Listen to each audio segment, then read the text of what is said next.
Welcome back to the BCS podcast, week 12 recap into week 13. Terrifying, the season's almost over. How was the weekend, Cozy? Very relaxing, very enjoyable, and actually very warm.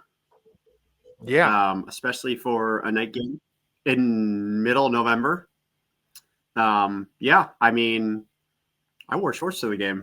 It was 55 at kickoff for a night game in the middle of November. Kind of crazy.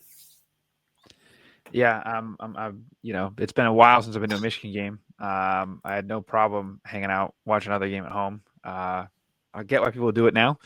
But Yep. yeah, we'll get into that shortly. Friday night, this game, I didn't watch a second of it. I won't even lie to you. The only game I watched Friday night we'll talk about in a minute. But Oregon covered with ease. The over hit. Oregon almost hit the over themselves.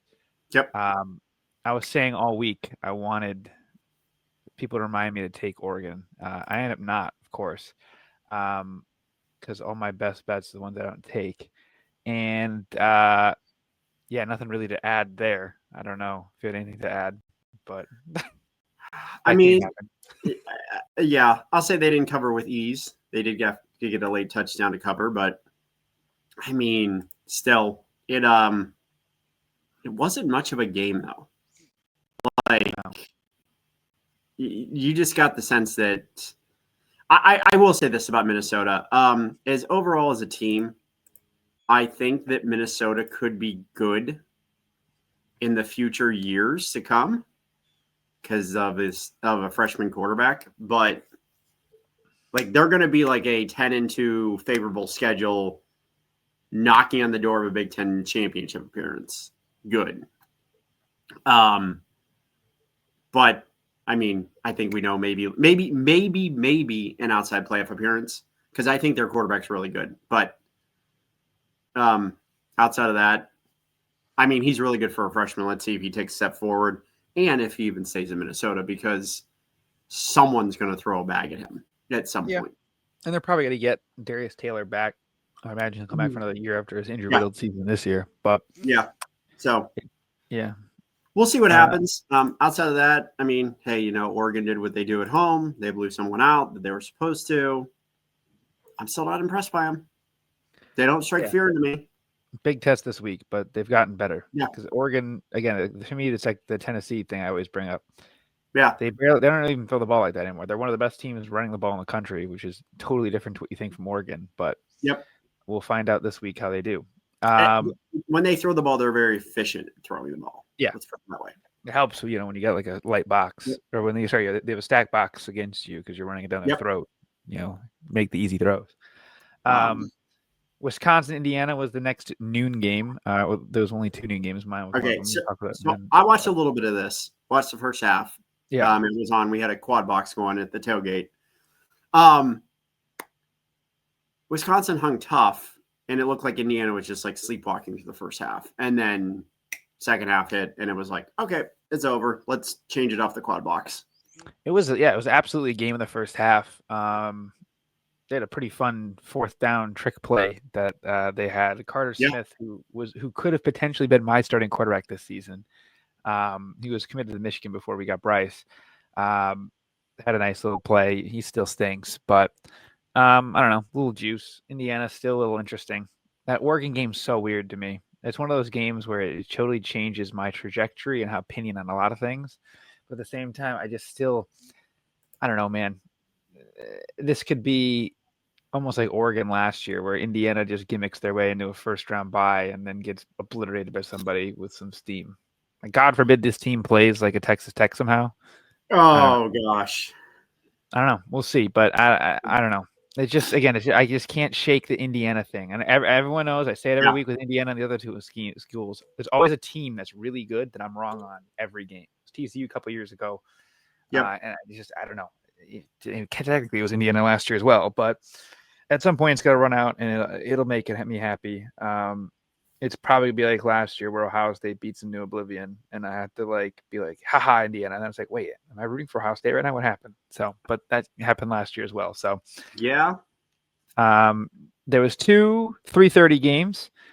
We had Iowa, USC, and Penn State, Michigan State. I unfortunately watched the scandal dog shit both teams suck bowl. Michigan State, fresh off of one of the biggest cheating scandals in the history of college football, had to vacate all 12 wins from their last 4 seasons, which is pretty impressive. 12 and 3 wins. My bad. I forgot, so many of them. Their coach was asked a question about did you use an ineligible player for 12 years? He refused to answer. It is what it is. People keep talking about how they want to fire their coach. I don't think these fans realize that I would take a lot of G5 jobs over Michigan State right now. I think they're probably the worst job in the Big Ten, considering their recruiting restrictions now. I don't know. It is what it is. At least they get elite talent like Gavin McKenna to their hockey team and stuff like that, and high level transfers. Like Caleb Glenn to their basketball team. But as for the product on the field, Michigan State, they're going to be bad, so it's whatever. Penn State is hysterically bad to the fact that I don't even know how you go forward with any of their coordinators or anything. I unfortunately watched this game. There was more sacks in the second half than completed passes. This was almost sloppy. in the middle of the third quarter. It was gross. It was a disgusting game. Have some fight, have some passion. Because it's not like these Penn State kids have opted out. I mean, most of them are still playing. They still got Keyshawn Allen and Nick Singleton, the best running back duo in the Big Ten for the last 3 seasons, which couldn't be more patently false. Again, my running back that's missed the last 3 games has more than both of them combined, and same with my current running back. Like, it's ridiculous. Michigan has got 2 running backs in the top 5. Whatever. Same with Oregon. Like, both of our schools run the ball better than these guys. I don't know. It's just I never thought it would get this bad. I don't think anyone did. I thought that Franklin was going to get fired. I thought there was a big chance he gets fired this year. Obviously, everything fell off the path, but it was especially considering how my game went, it's just almost like the bottoming out of Michigan could almost never get this bad anymore, which is nice to know because this Penn State and Michigan State stuff. I know you were relishing in your glory of talking about Michigan State and the way their program is run and how everything is just so downhill for them. But it's not a joke. They are just like, I don't know if this is even rock bottom. Like, no, this is rock bottom. They could lose to a MAC team here. They could lose a directional. No, not really, because when you add in the fact that their biggest win is the 2021 win over Michigan, and they have this idea that Michigan cheated to win the national championship, which again, it came out, it didn't happen. Clearly, I mean, there was some shenanigans going on, but they didn't vacate the wins for a reason. Michigan State was the ones that ended up with the vacated wins. They played ineligible players. Like, it's a legit thing, and as unfortunate as it is. Then they realized that they like to make fun of Michigan for being like these liberal coward pussies when their administration laid over and just took the Big Ten, the NCAA. They didn't even negotiate. The NCAA was like, hey, we think we should do this. And they're like, okay. Like, they didn't even fight back. That's hysterical. So they know that they're fighting for a team and group that doesn't give a shit about them. Their biggest rival is having one of their worst seasons in a long time and playing poorly and are somehow 8-2. Probably going to finish 9-3. I guarantee they finish 10-3. It's my thing is 10-3 regardless, but we'll get to that in a minute. It's just then, yeah, because like again, the funniest graphic was when Connor Stallions was talking about this on the Michigan podcast. They had to vacate the game that Stallions was on the sideline for Central Michigan as. And then what does Stallions do? He quote tweets the picture where everyone was making fun of him, and he goes, I knew there was something fishy over there. I was investigating on behalf of the NCAA. It's just hysterical. I love it. You just hate to see it because that they would do the same thing. Well, they tried to do the same thing to us, and the ones that ended up happening was them. And they just you even heard it in the Sphero space with some of these other like rational Michigan State fans. Like, you could hear like just the sadness almost in their voice and how like their complete hope is gone. Everything's gone on every front. That the NCAA that they championed for 2 years and said, it didn't have a backbone, blah, blah, blah, blah, and then they get smacked. Now, if these idiots would realize that they have to eat these vacated wins so they win their settlement against Tucker and save themselves $70 million, then they would realize that this is just them saving a lot of money. But they're too dumb to figure that out. So I'll let them figure that out on their own, because now you can absolutely have a very good case that you fired him for cause because he had ineligible players. And sneaky, you could probably do that to activate and fire Jonathan Smith because he used ineligible players for a full season. I'm sure there's some way some lawyers can figure out that to be of cause. But again, they're too dumb to figure that out. So the real game was Iowa USC. How much of this did you get to watch? Okay, so I actually got to watch a decent amount of this, and let me tell you, the Iowa half. Torrential downpour. Yes. I mean, this was, you think of nice, sunny Southern California, complete opposite, should have favored Iowa, and it did for a half. And they looked somewhat decent. I am going to say this, and it's going to come to maybe a shock to you, maybe a shock to other people. Iowa actually has, when they can put it together, somewhat of a decent offense. The problem is they don't always put it together. We saw it against Oregon when they went 95 yards for the game-winning or the game basically should have been a game-winning drive, but defense gave it up. But they put together 3 good, two of them were very solid offensive drives. And then the second half came, and they didn't do crap in the second half. The wheels fell off in the second half. Now, did you get to watch any of this game? Yes. Okay. I sneaky think this is Lincoln Riley's best win he's ever had at USC. Could be. Again, everything was against him. It made a lot of sense. They were down 10 at half, and they just turned it on. They flipped the switch. They switched up defensively. They played tough. Their fans, the few that stayed, they did the shirts off section, which I don't think counts in warm climate, but that's a whole different issue. Does not. It was pouring, though. I give them credit. They're fighting. Obviously, we'll see what they're made of this week in what is potentially a Big Ten title game. I don't think it is, but it potentially is a Big Ten title game. Major ramifications, if not playoff ramifications, because if USC beats Oregon, this thing gets real messy.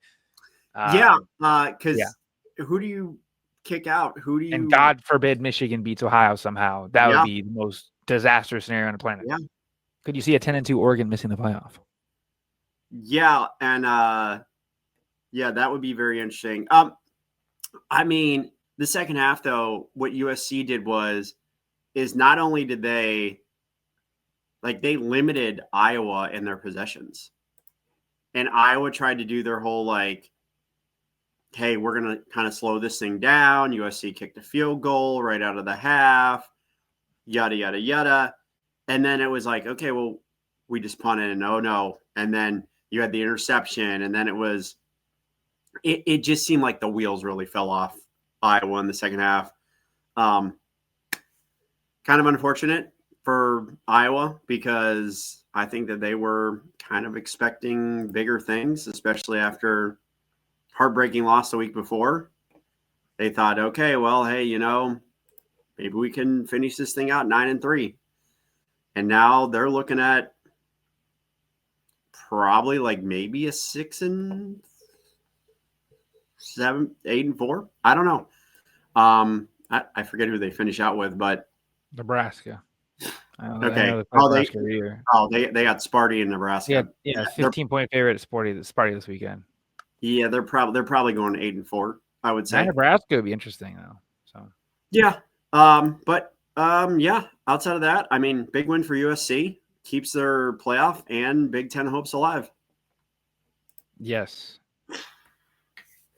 There was one other 3:30 game. It was kind of the classic 4 Big Ten. I'm on this week. I didn't watch the second of this game, and I'm going to act like I did. Nope. Didn't watch a second of this game. Just kept seeing the score. That being said, I will be taking Maryland this week. Don't care. Plus 13.5. Couldn't care less.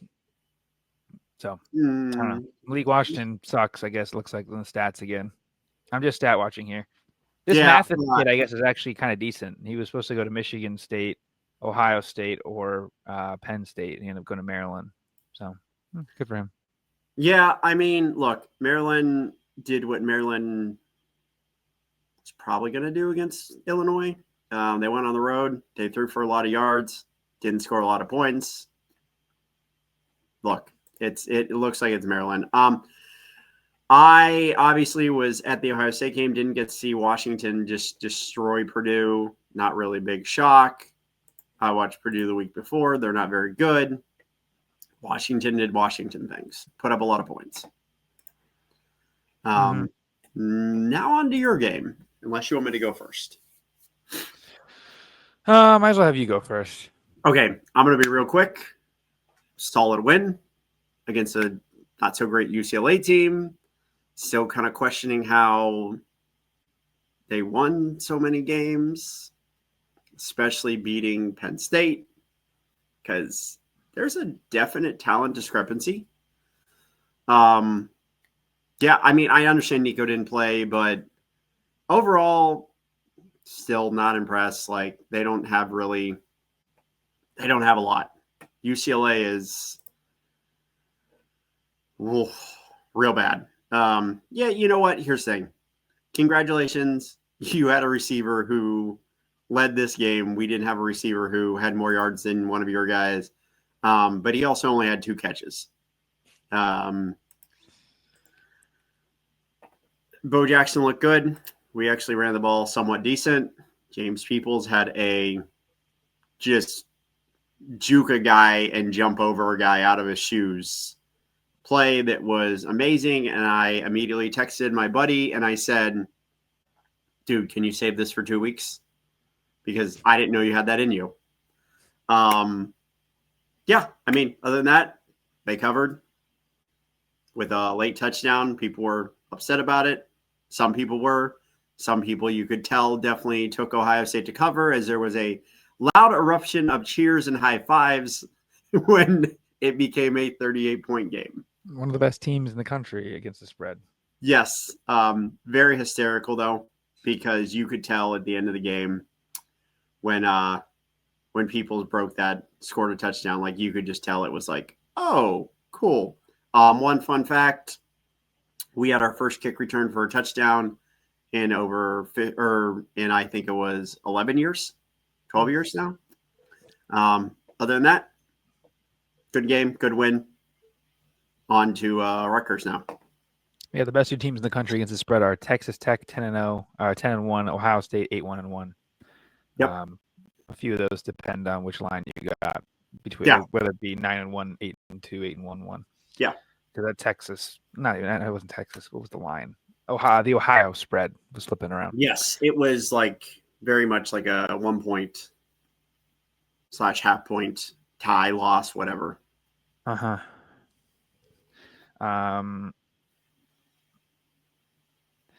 So we'll get right to it. Now, I was way off. What? I took you to dominate. I was way off. Well, Michigan did dominate. I don't think that was really the issue. I think there was some stat where it was the first time in history teams won with 5 or more turnovers and forcing 0 in college football history against FBS opponents. So the first, I would say, I'm going to lean back this one. The first 25 minutes of the game, I mean, it looked like a perfection. Looked really good. A weird holding kept another touchdown off the board. Our gimmick kicker, Mr. Zavatomatic, is not nearly as good as he used to be. Shanked a close one, whatever. Jordan Marshall was doing his thing on the ground. Bryce was unreal. Andrew Marsh was absolutely unreal. He broke like every freshman record for receiving, let alone anybody receiving at Michigan since, God knows, probably since Nico Collins and DPJ. Actually, Andrew Anthony probably had a better game but whatever. That was a gimmick thing. Marsh was doing everything inside, outside, up, down, left, right, whatever you want. Bryce was doing the same thing. Jordan was doing the same thing. Just couldn't score in the red zone. That's obviously kind of what happens to a lot of teams. Then you had some bad turnovers that led into short fields for Northwestern. They took advantage of it. They did what they did. And then, things started to go not as great. You kept trying to lose the game. Both teams did at the end of the game. Northwestern kept taking the points. Michigan kept not taking the points at the end because your kicker kept missing. It was just a weird spot, a really gross game all around. Survive and advance. I knew it was going to be a gross game. I mean, it has been the last few times. I don't know, man. The big takeaways for me in this game is, Bryce knows a bit. He's getting better than he has before. He still has some crazy boneheaded throws. It is what it is. But Andrew Marsh is a legit stud. That kid's an unbelievable receiver. He's a freshman. He's going to be really good. Now, Jordan Marshall, okay, play his ass off once again. He got hurt. Apparently not that bad, according to the Michigan medical staff. But this is the same language they've used for multiple people. They've been out for their careers at Michigan. So I imagine he'll probably play against Ohio State. He'll be super limited. We'll see. I'm sure they're not going to give a specific injury update.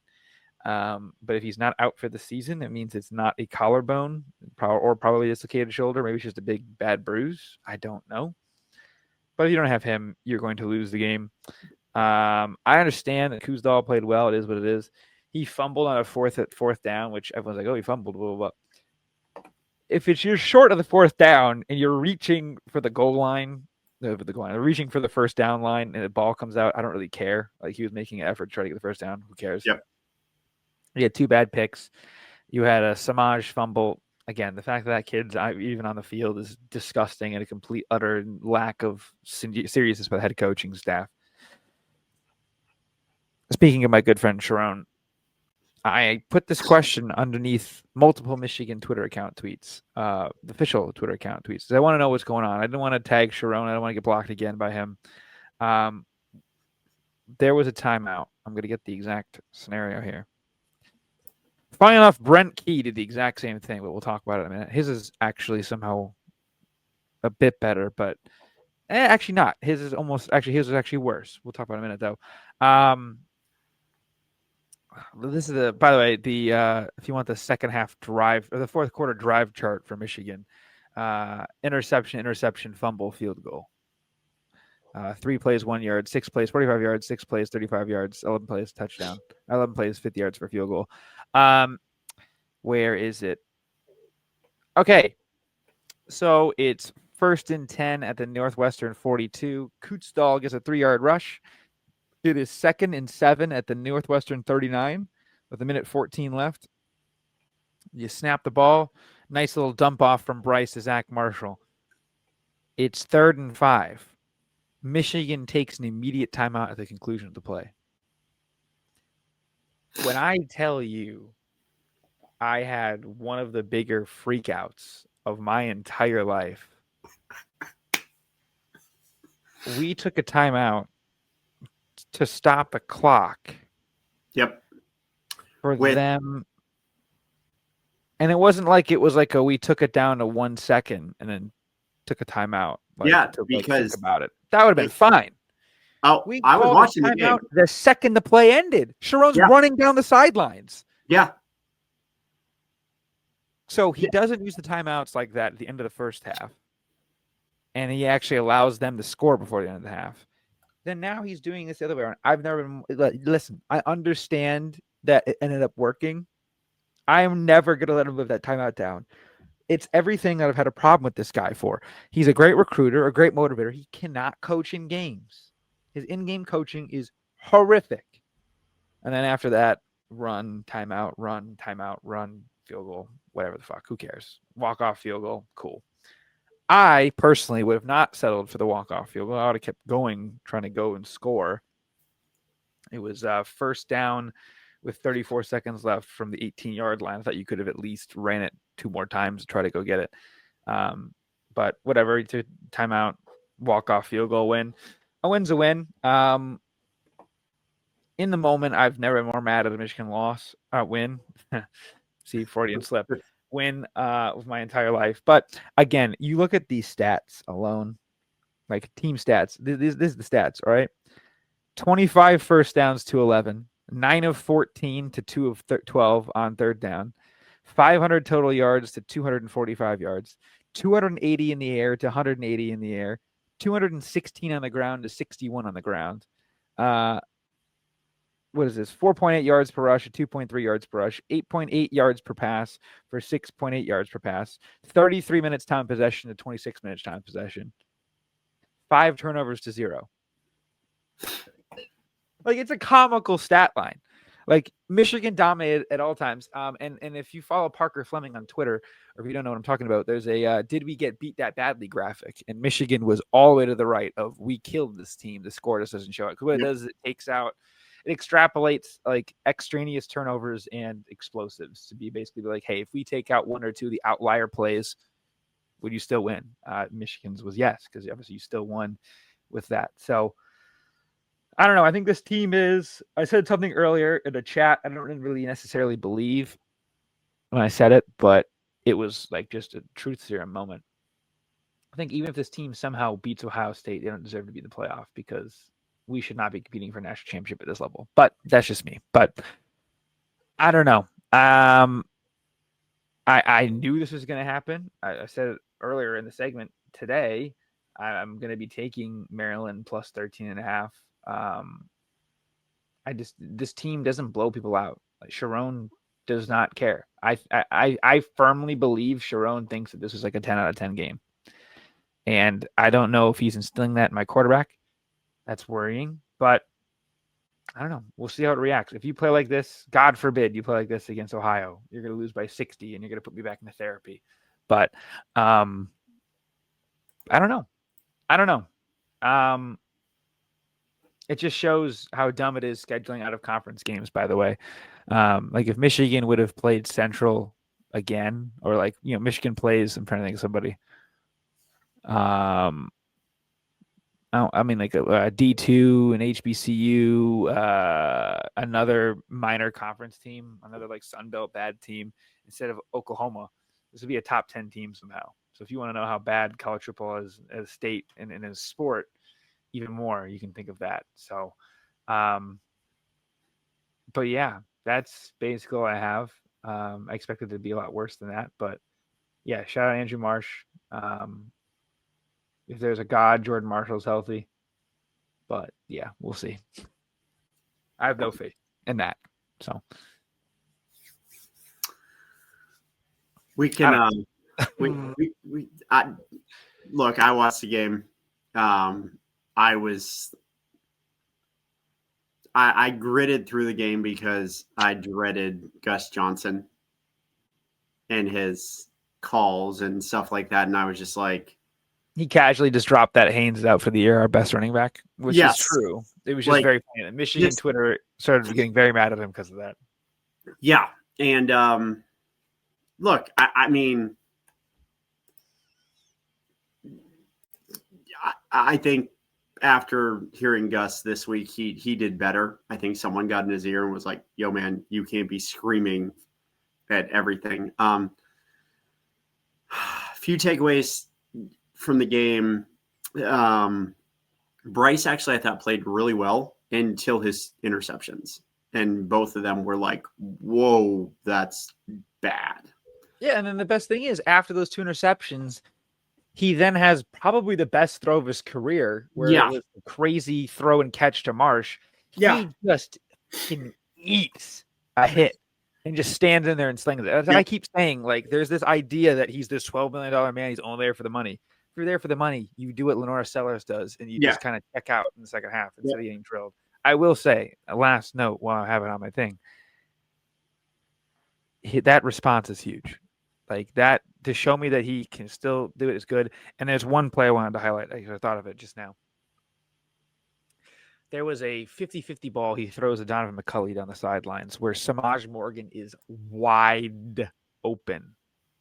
If you want to think about what my quarterback is going through in his mental psyche, he's got a receiver wide open, and he goes, I would rather throw a, at best, 50-50 ball to a double-covered guy on the sideline where he'd have to catch it like with his fingertips like this and then toe tap than a wide-open guy I know is going to drop it. We have at least one receiver in every pattern that's going out there that cannot run it. And everyone's like, he was focusing on Marsh too much. Dude, he's one of two receivers in this team that can catch. Okay? Sorry. Yep. Like, I do think Julian Sayin has to worry about, oh, I'm going to throw the ball to Smith. Is he going to catch it? Man, he's thrown balls where it's gotten batted and he's caught it too. I know Michigan had the same thing this week. It was like a crazy, funny jump ball that we caught. And yes, my dumb Ohio State fans I interact with were like, wow, look at Michigan getting bailed out. I'm like, you guys posted the same thing as a highlight reel for your Heisman campaign for one of your guys. The exact same thing happened last week. Sorry, went to Deacon Tonielli instead of Jeremiah Smith. All right, carry on, Cozy. Sorry. I'll just say this. I can't believe you carried him off your shoulders after he went 1 for 3 on the field goal. That's what I'm saying, man. This team's mentality, I hate it. I think Sharon thought this was a 10 out of 10 game, and I'm serious. Like, when you did that, I was just like, wait, what? Like we were celebrating backflipping after beating Sparty by like as little as we did. Cover a fucking spread and then celebrate. How about that? Yeah, I mean, but here's the thing, it's the whole team culture. Like, you had, and look, I don't care that he's a kid, whatnot, like, had they won a big game, but like, even you're right, that Sparty win, like, Bryce was in the stands taking pictures with people, and it's like, dude, like, he didn't play that well. Like, yeah, optically it's not great. Again, I love that he did it because if I was that kid, I would cry forever from that moment. Yeah, like, he literally made that kid's life. Like, I know that's like get serious, but optically you can't be doing that. If Andrew Marsh is doing that after this game, totally different story. You can't be going 8 for 14 and doing that. It was Bryce's career high in yards, attempts, completions, and everything, and picks. But whatever. The kid can't buy a touchdown fucking passing. It's disgusting. Ugh. But I mean, I'll just say this overall, like you kind of said, like, I kind of felt like Sharon was like very happy with this win. Yep. And I mean, I can tell you, if we had beat Northwestern by this amount, our fan base would be jumping off bridges going, oh my God, what the hell's going on? And I kind of feel like your fan base is a little bit, but I kind of feel like our head coach, Ryan Day, would also be like, oh my God, this is terrible. There's a dichotomy on the fan base where one half of the people are the sunshine pumpers that are talking about how we're 8-2. Sure, we're 8-2. Don't have no problem with that. We've looked lifeless in both losses. We've yet to cover a spread on the road this season. The Nebraska game doesn't really count for me, but whatever. Depending on your number, we did or didn't. And by the way, Sharon wasn't coaching that game. So, whatever you would think about, you want there. There is the underlying race issue that everyone always talks about too, where it's, oh, you want to fire the black coach, whatever. I don't really want to get into that. That's a whole different issue. But you can see the signs. Again, we shouldn't be happy with that win. That should be like we cuss each other out after that win type, not celebrating publicly. I get it. You can do that in the locker room. Okay. It is what it is. Like if there was a leaked video that came out and they were celebrating him in the locker room, sure. Don't care. I don't want him carried off the fucking field. Like he won the, whatever. You didn't do, if you carried Zavada off the field last year in the shoe, it's different than this year at fucking Wrigley Field as a 20-point favorite. Okay. So what I'm saying is, should Sharon be fired? No. Do I think he can win a national championship at Michigan with his current trajectory now? No. Will he be the same coach now that he is probably in 2 months? I sure hope not. He's one of the youngest coaches in college football. And everyone's like, oh, he's learning on the job. This is what I'm trying to explain to people. It's the fucking University of Michigan. You should not be a first-time head coach figuring it out. Was Michigan basically had a gun to their head and had to hire him because of how Harbaugh screwed us? Yes. Is this roster mainly to blame because Harbaugh didn't care and was only just relying on older players for his national championship run? Yes. Did Harbaugh screw this team for 5 years to come after winning the title? Yes. Has Sharon completely changed the roster mentality and recruiting? Yes. Has he helped everything out off the field? Yes. Tell me one thing Sharon's done that's good on the field, that's good in-game coaching, and let me know. Because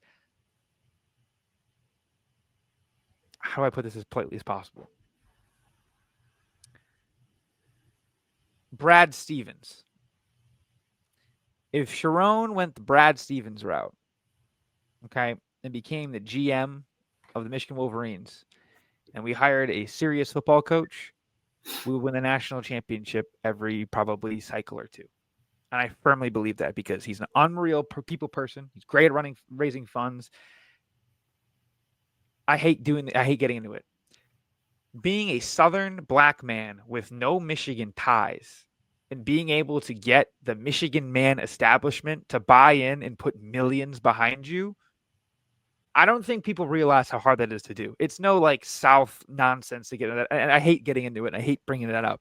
That is a major factor. Okay. I know the race thing's not as big as the Michigan man thing when it comes to Michigan, but there's obviously a little bit of hint to that. Unfortunately, it's just the way we live in society.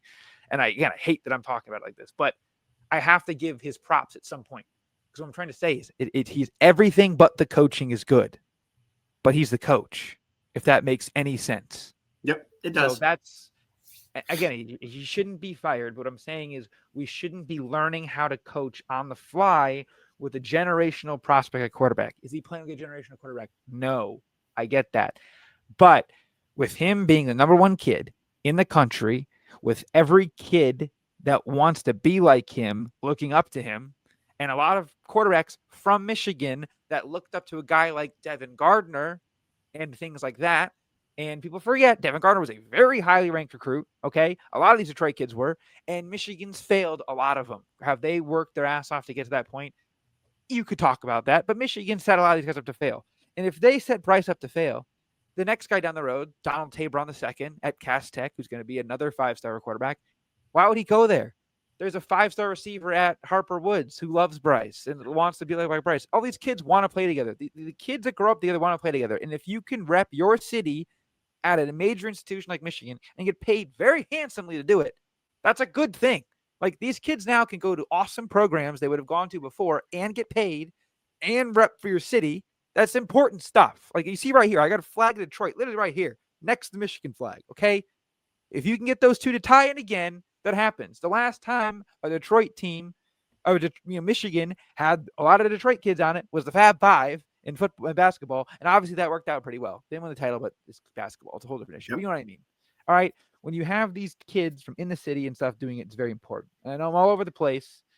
This team makes me all over the place. It's just disaster. But there's a lot of really good things. There's a lot of things that really need to be worked on. Things that shouldn't have to be worked on, but they are. And guess what the beauty of college football is? You can somehow beat this guy to my right, the left on the whatever. You can somehow beat this guy over here, and everything I complained about goes out the window. Should it? No, but it will. Who cares? Again, it's what does Morgan say? Bandit on a bullet hole. Okay, shit happens. It looks fine right then. Who cares? Yeah, I'm sure I'm all over the place. All right, let's get into real games. Sorry, I'm just rambling. Yeah, I hope that makes sense. Yes, it does. We can move on to Friday night. Are you sure you want to talk about this game on Friday? This game drove me nuts. So for context, I really liked Louisville. I had a lot of faith in Louisville, believed in them wholeheartedly. There's some extraneous factors that were bad. No. Let's put it behind us. You lost a lot of money on Clemson this year. You wanted to bet against Clemson. Not even this year. I would say more the past few years. And I thought this is finally the time they could get him. They could get him. It is what it is. The line made no sense. I was like, whatever. Louisville can do it anyway. Louisville was the right side. I hate doing this. Louisville was the right side. It was the right play. Did I expect Louisville to use two different kickers? One kicker, he drills a 53-yarder. Then he misses an extra point. Then they bring in a different kicker. He shanks it. And then they put the other kicker back in. He shanks it again. They had 6 unsportsmanlike conduct penalties. Yeah. They had some crazy reviews, a few very questionable turnovers. Like Clemson very clearly fumbled on their own goal line, and they ruled it as a forward pass. Bullshit. I don't care if he tosses it a slightly inch forward. It was a toss play. You wouldn't have called that a completed pass. You would have called that a Randall 3-yard gain, whatever. These conferences need to know how to worry and carry water for their best teams. Okay, the good teams in the Big Ten and the good teams in the SEC get calls. I watched this American, was it the Atlantic Coast Conference, whatever the hell they are. Do the reviews live so you can hear exactly what they're saying. Yeah, reviews though. There should be phantom flags all over the place.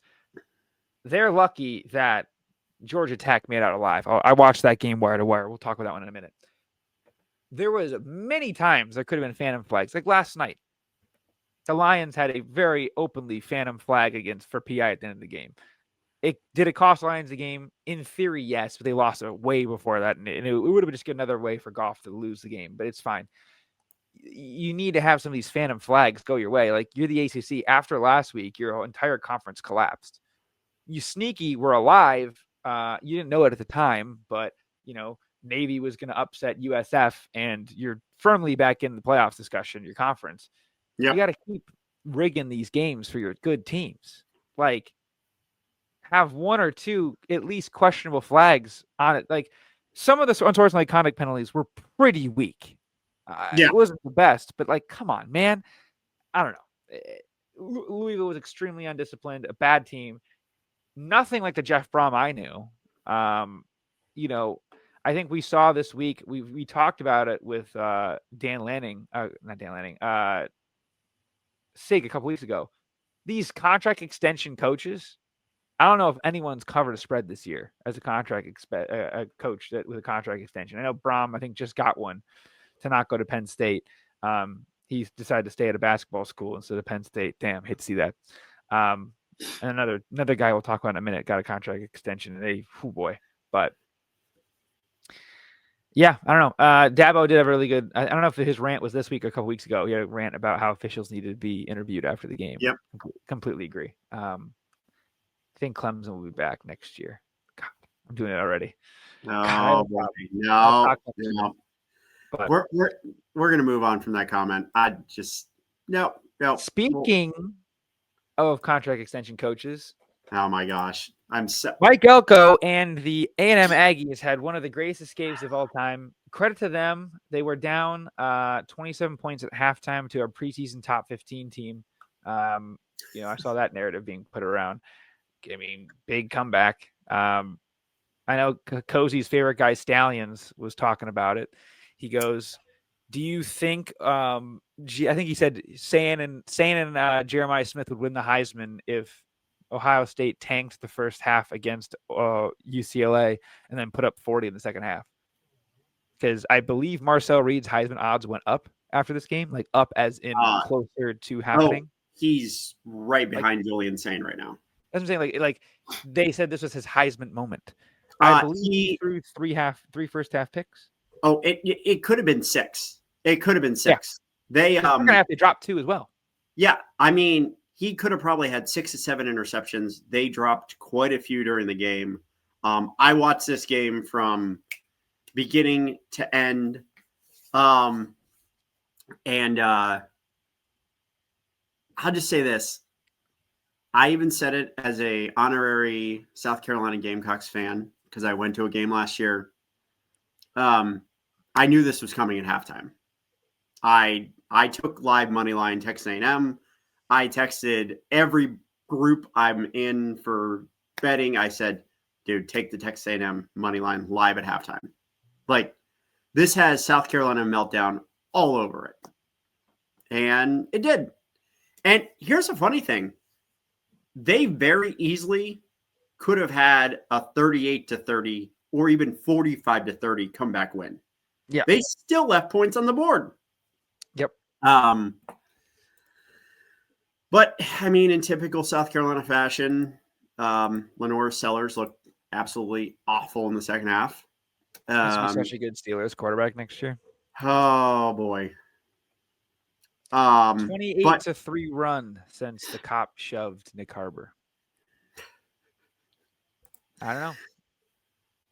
I I have no issue with what the cop did. Want that on record. I did the I exact same thing. You know, he was like, "Man, we're finally going to do it at A&M. Gig him, damn it." And then Nick Harbor's big ass, one of the better touchdowns. Again, Nick Harbor, for those that aren't familiar, he's an Olympic track athlete. yes.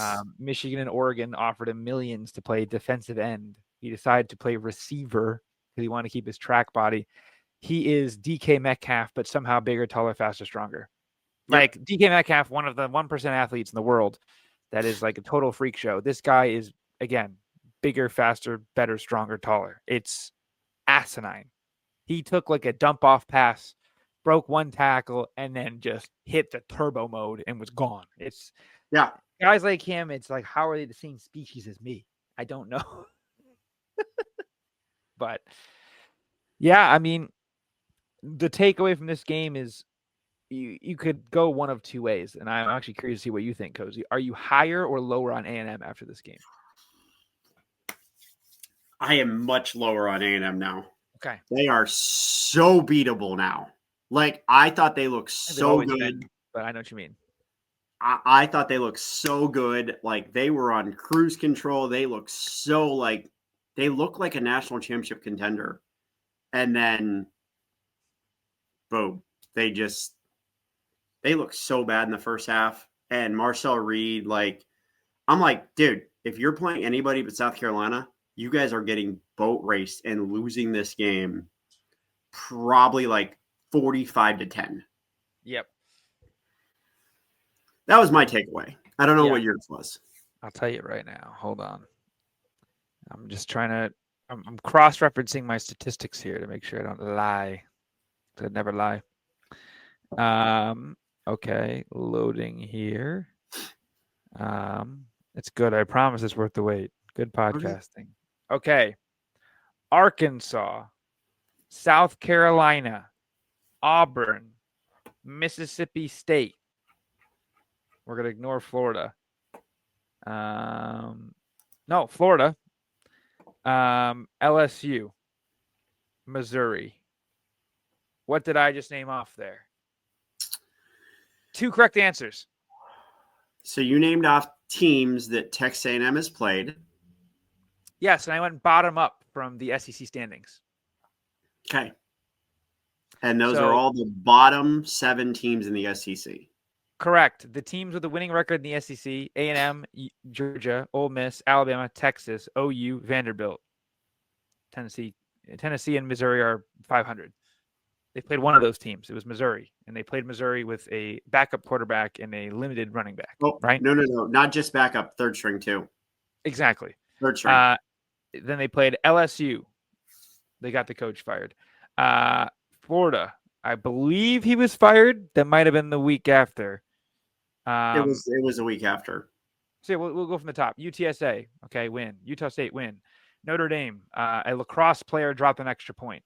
Auburn, fired a coach. Mississippi State, stinks. Florida, fire their coach. Arkansas, fire their coach. LSU, fire their coach. Missouri, third string quarterback. South Carolina, gonna fire their coach. Stanford this week, and then Texas. So my takeaway from this is, A, they are the Indiana of the South. Very funny. Everyone likes to make fun of Indiana's schedule. Indiana's playing, I don't know who this week, but not Stanford. I think this is the worst SEC. They're on a bye. Indiana's on a bye, I think. Even better. I'd rather be a bye than Stanford. I think this is the worst SEC there's been in a very long time. Like the SEC, I know we obviously agree with this because we're a Big Ten podcast. It went from we win all the titles to we're the toughest top to bottom. Very funny. Yeah. I go, you are a pretty tough conference top to bottom because your top's not that good. Now, do I think Georgia's all world? Probably. I think Georgia's probably pretty good personally. Alabama's clearly very beatable. They lost to them. Mississippi State, Ole Miss is pretty freaking good, but they play with their food a ton. I hate doing this. I think Ohio State beats every team in the SEC did it by double digits. I think Indiana beats almost every team in the SEC. I think Oregon absolutely would. I don't know, man. I just think the Big Ten is so head and shoulders above it right now. And do not let Georgia Tech beat Georgia, I will be pushing insane narratives about how the ACC is a better conference than the SEC. But this A&M team, I don't know. They're fun. They have a lot of really fun skill guys. They've got some very good sprinkled in defensive talent in there. But Marcel Reed is a very good college quarterback where he's like Mateer in that way where he'll give you one or two bad plays at least. But then bad? Oh, no. He had some very bad plays in this game. Like, legitimately, in the first half, he had two of the best throws I've ever seen in my entire life and then two of the worst picks I've ever seen. It's hysterical. So I know we're spending a little bit too much time in this game, but obviously it was one of the biggest comebacks in the history of the SEC. I think they said teams that were up, I think they said 30 points at any point, or 20, I think it was 28 points, with whatever, there's like 4 scores at any point in the SEC conference. I believe they said the, what's it called? It was like 1 in 280 something. Yeah. So a historical loss that I think you have to fire Shane Beamer for, but who knows? But yeah, I mean, kind of moving on to a little bit of SEC talk as well. First off, we'll run down real quick. Texas A&M looked awesome. They destroyed UCF. Ole Miss struggled with Florida. Florida kind of got robbed, but I don't know. Yeah, it is what it is. Notre Dame dominated Pitt. Once again, Pitt has a big game at Georgia Tech to have a spot in the ACC title game this week. Yep. Because Pitt didn't care against Notre Dame and they still got destroyed. And you can't tell me they didn't care because they actually seemed like they came out pretty hyped. Yeah. BYU up and down team dominated TCU.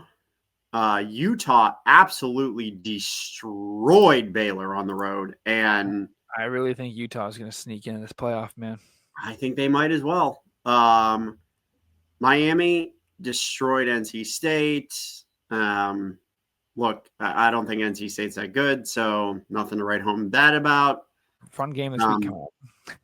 Virginia destroyed Duke. So the hope of a 4-loss Duke team winning the ACC pretty much is squashed. Chandler Morris did play, but good for them. 2 upsets, one at noon. Navy knocked off South Florida. Unfortunately, this game absolutely ruled. I forgot we were watching. Well, we were watching my game, and we kept texting our group chat about how good this game. Yes. This game was up and down the field. It had everything. Yeah, this was an awesome game, and it was played in Annapolis. The cadets were all there. It was, if any Navy people are watching it, I called you cadets. Yes, correct, you are cadets. Uh-oh. Arizona upset Cincinnati. Cincinnati looked like trash in the second half, and I mean trash. They were terrible. Kind of what I thought Cincinnati would be all year. Shockingly enough. I mean, but now we can dive into actually, we'll touch on Texas, Georgia real quick. Texas is just not good. And Georgia really rubbed it in. It's not even Arch's fault. I mean, the drops were unbelievable. I thought Arch played pretty well. I mean, I didn't get to watch a lot of this game, obviously, being at my game. But I was getting text updates, and they were just like, "Oh, Arch is not even doing that bad. It's just I think they had at least 8 or 9 drops. They hung him out to dry. Yeah. There was one possession in particular where he had 2 deep balls straight into the hands of his guys, just dropped. They got a lot to figure out there at Texas. There was this dream and this hypothetical scenario that they'd make it in at 9-3. That's pretty much gone. Yeah, with A&M stinking. I don't know. I really don't know with Texas, but Georgia, they went for a surprise onside kick that kind of ended the game, and they're rolling. Georgia's rolling. Probably the favorite now in the SEC. I wonder how much them seeing Alabama lose made them kind of go more nuts. But man, they were swarming to the ball. It looked like the old Georgia where they were swarming to the ball doing their stuff. That offense, they started weaponizing the huge tight ends they got in Lucky and Delp, and They're gonna be a tough out. I know for sure. I know I was just kind of talking about how I think the SEC is not that best. I think they're head and shoulders best team in the SEC. And I think when they play A&M, it's going to be hammer time on Georgia. But well, it depends because right now Alabama, Georgia, and Ole Miss are all tied with one loss. So who goes to play A&M right now? That's a good question. I think it's still Bama. Probably, yeah. Georgia or Bama is obviously because Ole Miss. I'd imagine it would be as simple as Alabama beat Georgia and Georgia beat Ole Miss. Correct. That's how I do it. I don't know if that's how it works or not, but I do not know. One last, we'll get to Oklahoma, Alabama after this, but you had some stuff to say about Georgia Tech and BC, which Georgia Tech escaped. So yeah, Georgia Tech's a really fun team. Yes, they just score. Haynes King is so college football. He's just this lanky bastard, like country hick white kid that just runs like head first in the wall, like Beavis and not Beavis and Butthead. What's the one where the kid had like it's like Ed and Eddie? I think he's one of those guys. Yes, where he just correct. Just slams his head in the wall and shit. He's like Cam Scadaboo almost, but like with like a better media department. They're very fun. I really want to see them in the playoff because again, they're gonna be a tough out team. They might give Georgia the best test of the season other than Bama. But they had another situation here. I'm going to pull up the exact scenario here because they were down and BC just kept fighting. Shout out BC. I love when teams do that. That they have nothing to play for. They're the worst team, probably Power 5 in the country. They are 0-7 in the ACC and 1-10 overall. I don't even know who the poor team is that they beat. I can check that in a second. They beat who? Fordham. Shout out Fordham. So they have yet to beat a Division I opponent this season. That's tough. But they lost. They lost by 2. So Georgia Tech, they settle for a field goal at the end of the game, right? They keep running it like what Michigan should have done. They kept running it. They had like a 30 or 40 yard field could have sat on. They kept running it. They're like hurrying up and running it. Blah blah blah. Haynes King rushed for 5 yards, right? It was 2nd and 10, and Haynes King runs for a first down. Minute 14 left. BC calls their final timeout, so it's 1st and 10. Haynes King runs for 5 yards. It's now 3rd and 2. Georgia Tech takes a timeout with 29 seconds left. And you're like, huh? Then they run the ball again for 1 yard. It's 4th and 1, 16 seconds left. They call a timeout right after the play ends. And I'm looking at it again, and I'm watching my buddy, who's a full disclosure roommate. He's a Pitt fan. So he's like, please, I'd love BC to win. This would be hysterical. We'd, do exactly what we said back in the title game. We're playing them next week, blah, blah, blah. So there's 14 seconds left in the clock. And it's like, you had a timeout left. You could have wound it down to a second and kicked the field goal. So kick a field goal and they get it. What happens? They get they run the kickoff. It was a touchback back, for the kickoff with 11 seconds left. So they got the ball on the 25-yard line. They got to go, for whatever, to kick a field goal, win the game. They have no timeouts. So they throw a deep ball down the middle, right? Clock stops. They get to the 45-yard line. And they're going super slow, Georgia Tech. They start subbing on a spike. They spike the ball, get a free 5 yards. It was hysterical. And then they got the ball with a Hail Mary opportunity on the Georgia Tech 46. Like if they had like one of these good kickers, like Georgia Tech could have lost in regulation on this. So they gave up a very close Hail Mary attempt. It got batted down like right at the beginning of like the colored area of the end zone. It's like, maybe a half inch into the end zone, but still. The premise is this guy took even a worse timeout than Sharon. And Brent Key is a hell of a coach, guy I want to fight for and die for, and just absolutely boneheaded. So I don't know if that's going to biting him at some point, that he just made one of the dumbest calls of all time. I had to say that because as someone that was watching and had a vested interest in Georgia Tech, because I like seeing teams like Georgia Tech, win. I think it's good for college football when random teams are good. That's the one positive in this dog shit, watered down product era of college football is I would like to see a Vanderbilt and a Georgia Tech and a Texas Tech and a USF and a James Madison like have chances to win the title. This is fun, I don't know, whatever. So just wanted to add that fact. No one really cares, but it is what it is. So Now on to the game of the week. How much of this did you get to see? I saw a lot of it. Okay. Yeah, pretty much all of it until like I'm going to say I started walking into the stadium when Alabama had the ball down 23-21. Yeah. So you missed probably the worst drive I've ever seen a team put out. That bad? So they got the ball. Where is this? By the way, the kid, I'm pretty sure he fair caught the punt at the 6-yard line. Whole different issue. But they get the ball. I did see that. Yes, he did. They get the ball with 7 minutes left in the game. Yes. And they made the conscious decision down to, with both teams having 3 timeouts, that they were going to end the game with this drive. They ran the ball, took 45 seconds, threw an incomplete pass, right? Then they throw another pass, get it, run the ball again, take the entire clock, run it again, entire clock, run it again, entire clock. We are now at the Alabama 30-yard line. They've gained 24 yards, and they've lost 3 minutes.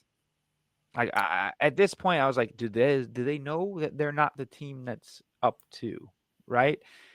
They throw the pass, whatever. Kid gets hurt, they call a timeout. Another run. Now it's 4th and 1, and you're like, holy smokes. 4th and 1, game on the line with 2 minutes left. They have to go for it on their own 40-yard line because they've burned 5 minutes of clock. They run this crazy end around where I thought the kid was going to be gone, but Bama doesn't have that speed anymore, I guess. Like if this is the old Bama with Waddle or Jameson Williams getting ended around, the guy's in the end zone. They barely get it, whatever. 2-minute warning. First play out of the 2-minute warning. You take a sack. You then you're 2nd and 21. Take your time.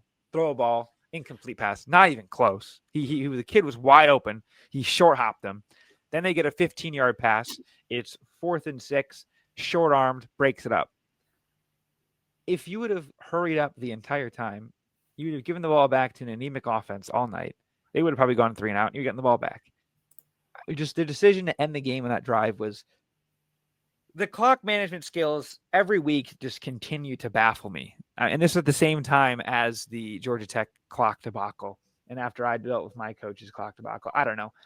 I would hire some kid like me just to be a total clock kid. Just stand on the sidelines. You have one kid that knows the clock, or even up in the booth, and just like he's got like a special buzzer. It could be like a freaking like a dog shot collar. You just put like on like a belt loop with the coach, and just oh shit, clock guy, what's up?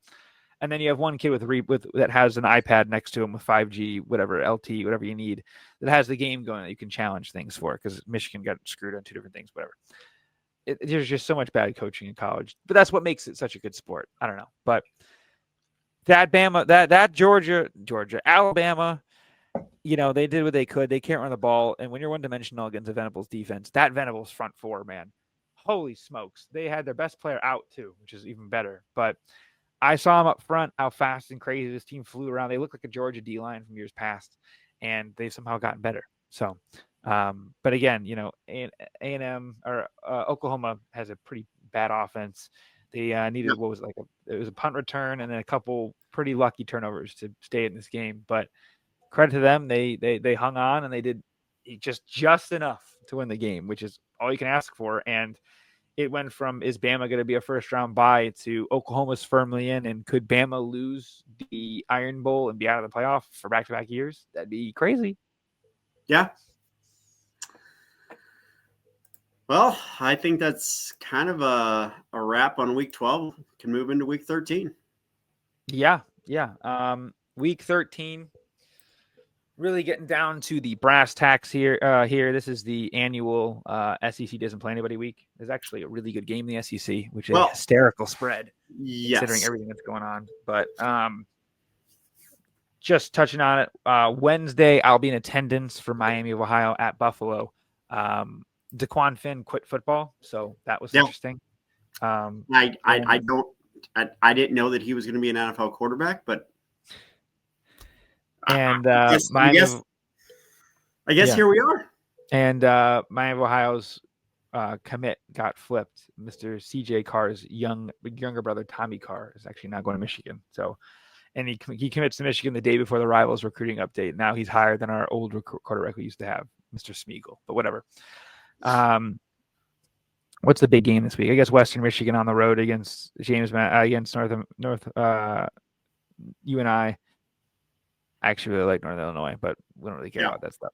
So those are just run the ball. Friday, 2 fun games. You have Florida State, NC State, and the battle of bad ACC teams. But I like when you have like these bad teams that stand alone. Like this game's give a shit ton of points. Yep. Take the over, 61.5. Bailey Castellanos are 2 very, very, very fun college quarterbacks. So, and then we have in Las Vegas a 10:30 kick for Hawaii and UNLV, and that's going to be a lot of points. Again, yeah, we've had pretty good lucks with these Friday games the last couple of weeks. Yes, we have. Then you kind of roll right into Saturday, and yeah, I mean, I'll touch on my game real quick. 31.5. I think we cover.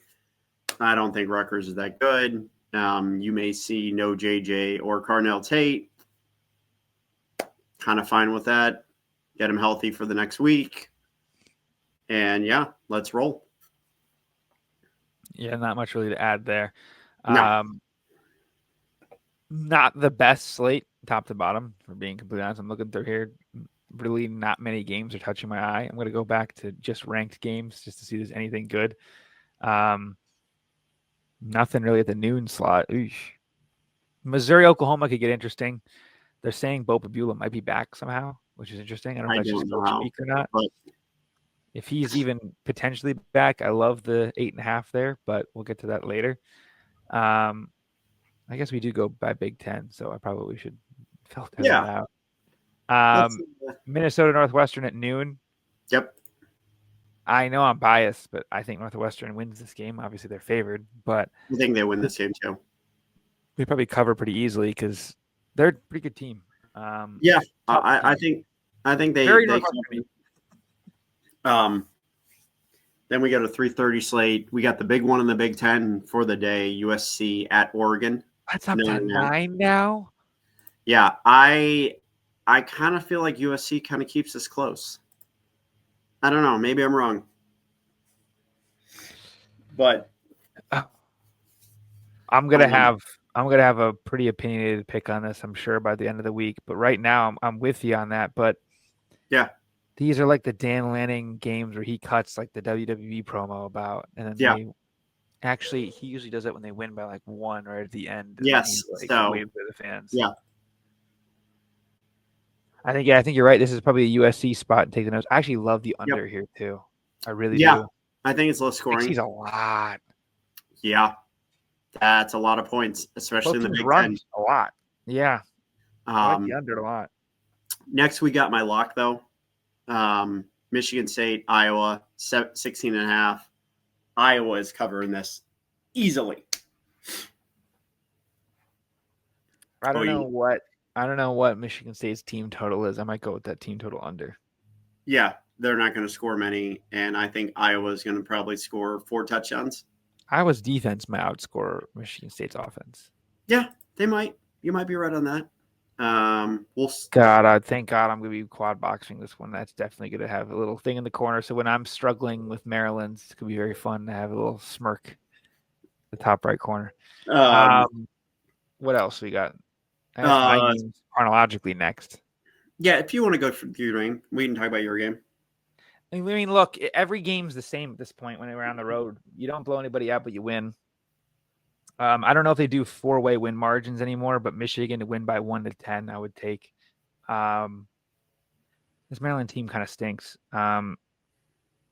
Since it's on public message boards, the number 1 recruit in the country, depending on your site, one of the best recruits in the country, Zion Ely, is committed to Maryland right now. He's an edge rusher from St. Francis in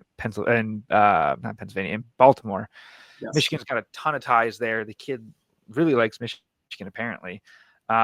If Loxley is fired, he would go to Penn State with James Franklin. James Franklin is fired. Then he would probably consider South Carolina. They're going to fire Beamer. So Michigan would be immediately in the kids' top interest. So you're telling me if we somehow blow this team out, we could get a really good quarterback, a really good recruit out of this? That means we won't. So lock of the week is Maryland plus 13.5. I will keep fading this team until they prove me wrong. I probably will not touch the game next week. Maybe a little emotional hedge on Ohio, but I don't know. I want the team to keep improving, keep doing their thing. We need to naturally know what's going on because this team, I don't know if they have like a film review session where they just review Twitter tapes because everyone, all they said after the Michigan State game was, what was the big takeaway? Oh, you had 10 or 15 RPOs and you handed off all of them. And then what was the take after Purdue? Oh, you handed off most of your RPOs again. So what did Bryce do this week? He was throwing RPOs he shouldn't have because it feels like he thought he had to. I don't know. I think this team's too online. It probably doesn't help. These kids are a bunch of 18-year-old, 19-year-olds. We're the youngest team in the Big Ten by a pretty good margin.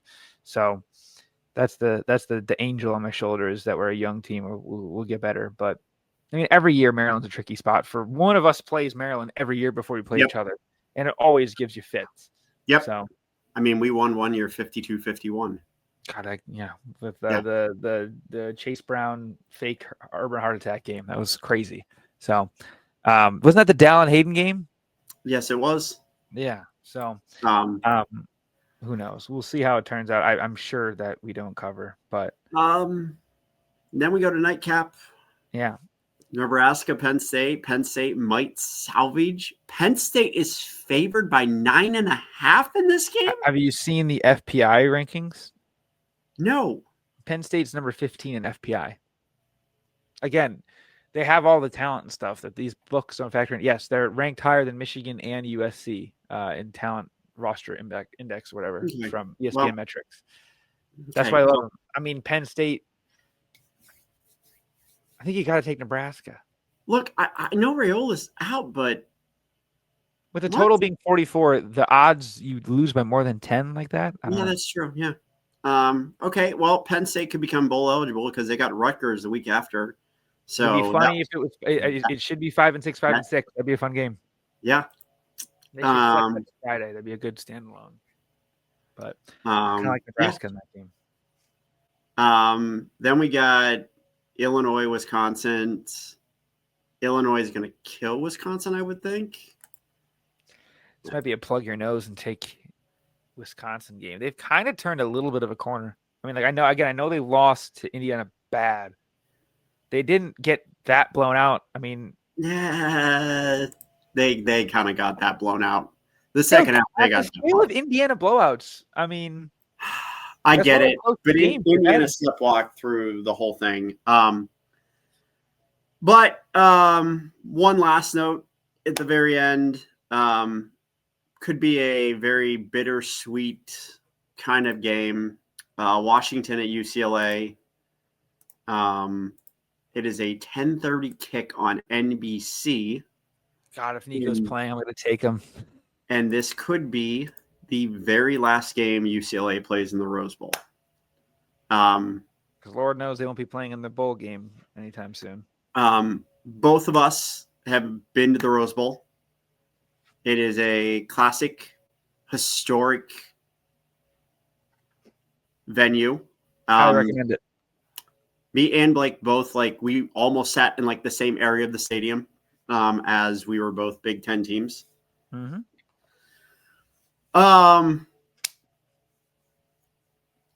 It's kind of sad that I'm just don't think that you should be moving to SoFi where it's going to be even more dead and empty, and it's still the same amount of distance from their campus as the Rose Bowl is. There's no reason to do this. But yeah, outside of that, this game is going to be one of those, hey, you know what? It's on 10:30 at night. Let's watch a football game. And I think Washington covers easily, even if Nico plays. You bet your ass I'm taking Nico if he's playing in this game. This is we're going to try to save our jobs type game from the UCLA guys before they hire Jed Fish. So, yeah. I don't know. Outside of that, very, very, very bad week of college football overall. You have two ranked matchups. One we already touched on. The other one is Pitt at Georgia Tech. And it's the SEC bye week. And then the SEC games that aren't bye weeks are bad. Correct. Yes. Tennessee at Florida could be sneaky good because I don't think Tennessee is going to rule. And I think Tennessee is going to lose. I think Tennessee's going to lose too. They never beat Florida, especially at Florida. At Florida. You're right. They never beat Florida at Florida. I think Florida wins that game. Texas, Arkansas is another game. Arkansas, you sick fucks. No, Texas is going to win. I know. You missed 2 field goals. You would have covered and won outright and hit the over. It would have been a double winner for my lock of the week. The teaser hit barely, but not teasers. Am I gay? Vanderbilt, Kentucky. Vandy's going to kill Kentucky. Whatever. Utah is going to murder Kansas State. Utah really. I hope Utah gets matched up with somebody that's fun in a bowl game, like a Utah Vanderbilt bowl game. I feel like would be awesome. I am actually taking Utah as my lock of the week to cover 16.5. So both my covers and both my locks are 16.5 points. Now I didn't end up watching the second half of the Baylor game, which I probably should have because both my fantasy quarterbacks were in it. There's this kid, bird flicking. They kept bringing in when the game was kind of still on. He's the freshman quarterback. Dude had 6 carries for 166 yards and 2 touchdowns as the true freshman backup quarterback. So I don't know. I know Dampier's the man, but they might have an extra guy coming in after that. I was super high on the Utes this year. Bastards lost the Holy War. But whatever, we'll see. They're going to be finished 10-2. And if you would have told me before the season they're going to finish 10-2 and not even be in the championship game, that's kind of crazy. So yeah. I think firmly the Big 12 should get 2 teams, but the last 2 games of the slate at night are basically the only 2 good games in terms of ranked. And I guess we could stay on the Big 12 2 teams. Probably the biggest rat line of the week. Do you have a pick in this game, you said, or no?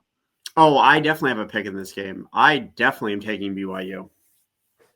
Okay. I think that might be the rat line, but BYU is one of those teams. They've been rat lines all year. They might be this year's TCU team. Yeah. Kentucky, Cincinnati's a home dog. They're ranked right now. They won't be ranked. Yeah, they're not going to be ranked. That's why I said. You know what? I take that back. We might only have one ranked matchup. It might be USC Oregon because Pitt's going to drop out too. Yeah. Pitt, Georgia Tech's going to be very fun. Georgia Tech's a really fun team. I think they win this one. I think Georgia Tech's just a way better coached team. Yes. I have more opinion on that. BYU, Cincinnati. I think BYU is the same thing. They're a really good coach team. I don't know. Yeah, I agree. I think both will end up. One of these 2 games is going to end up in pure chaos. I could see that. I lock the fake lock of the week. One of these 2 games will go to overtime. There you go. That's a fake lock of the week. I'm sure that would still be like plus 250 even happening. So whatever. But my official lock of the week is Michigan. But I think one of these 2 games goes overtime. Yeah. So okay. And I would say if I had a secondary lock of the week, it'd be Vandy minus 9.5. I think they're going to kill Kentucky. Yeah. They're a really, really, really fun team. And they're probably maybe won't get in the playoffs. Now they're going to beat Tennessee. They're going to Vandy at Tennessee is going to absolutely rule. That is going to be a hell of a football game. Yeah. Run the pill. I like the under. I don't know. Nothing really else to add here. It's unfortunate that Vandy Tennessee game is going to be when we're getting out of the game. And probably not going to watch most of it or see most of it. Indeed. Maybe like second quarter, second half. Yep. But from the last year, scoreboard watching in the shoe last year, I was like, Tennessee's down how many? And then they came back and won. So, we'll see. A very interesting week this week. The playoff rankings are going to say a lot. I'm very interested to see if they move anybody up top. I sneaky think they could put George over A&M, which I know people would probably freak out, but it's A&M stuff, man. I don't know. They reek of free lick in the playoffs to me. Yeah. So I hope one of my teams I do like matches up against them. But yeah, that's kind of all I got. I don't know. Anything else you got to add? Nope. That's it. So yeah, that's all we got this week. Like and subscribe. Hit the like button and the bell to know when these videos come out. And yeah, last week before rivalry week. So yep. if you were in the misses or whatever you got to do, gotta go apple picking or whatever. I know it's late in the season for most of you up here. It's probably an okay weekend to miss the games. So have a good week. Get ready for feast week, Thanksgiving. This is when the sports world ramps up. So again, maybe this is your weekend. You let the missus know you can hang out and do something fun. So yeah, that's all I got. So we'll see you guys later. Sounds good. Yeah. Go Bucks.